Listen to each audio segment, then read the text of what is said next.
I've met a new friend called Millbrook. Millbrook was born at the time of the birth of rock and roll. Bill Haley and the Comets ruled the hit parade. A local boy still living in his hometown, he has nonetheless travelled extensively. Perhaps not physically, although by his mid-20s he had lived at 14 different addresses and attended 9 different schools. But more importantly, he had seen the wonders of Perth, Western Australia, and Bombay, now Mumbai. Nowadays, much of Millbrook's travelling is done in his mind, through his interest in matters philosophical and psychological, and also vicariously by exploring the passions of friends that he meets along life's journey. His own passions have taken twists and turns over the years. In his teens and 20s, Millbrook walked several long-distance trails in the United Kingdom. The Pembrokeshire Coast Path was the first, and is the place to which he returns when the going gets tough.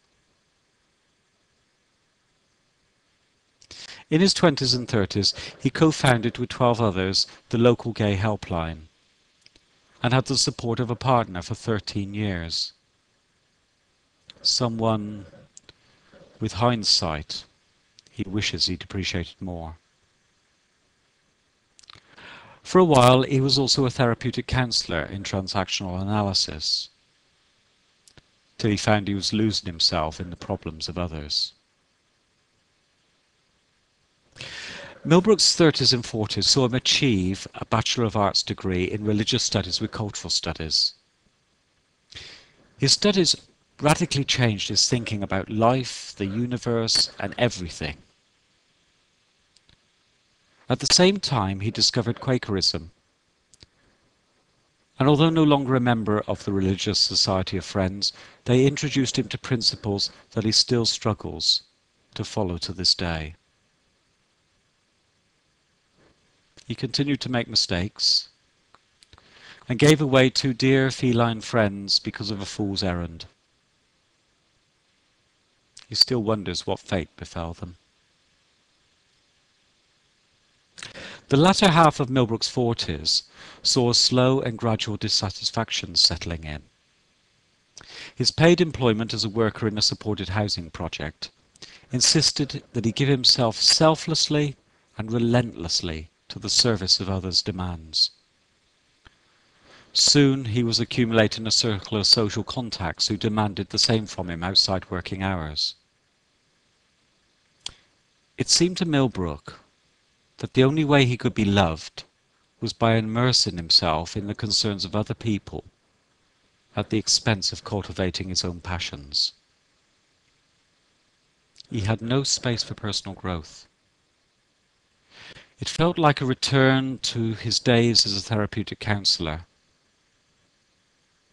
Nothing came back.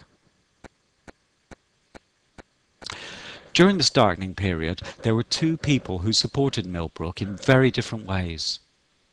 They both came into his life just at the right time. He became best buddies with a younger guy who introduced him to the concept of having fun. During a brief, intense period, they got drunk together, went clubbing together, and partied together. Millbrook met his other supporter while studying for his degree. She is a quiet, thoughtful lady, a composer and a musician who's yet to realize her potential. In a steady, consistent, yet undemanding friendship, she and Millbrook have come to understand each other's life experience. Almost soulmates. These 2 people saved Millbrook from sabotaging himself completely. In diverse ways, they both reminded him that he could still care for others and receive care back, unconditionally,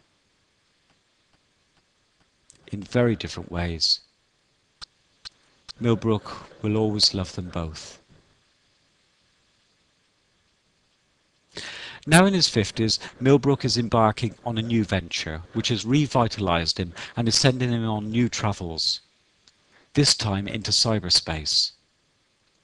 In contributing to YouTube, broadcasting live on Stickam, and recreating his lost music collection with the help of iTunes, to name but a few adventures, the world has suddenly become a smaller and more friendlier place for him. After years of wanderlust, could it be that Millbrook can at last feel settled and at home? Only time will tell.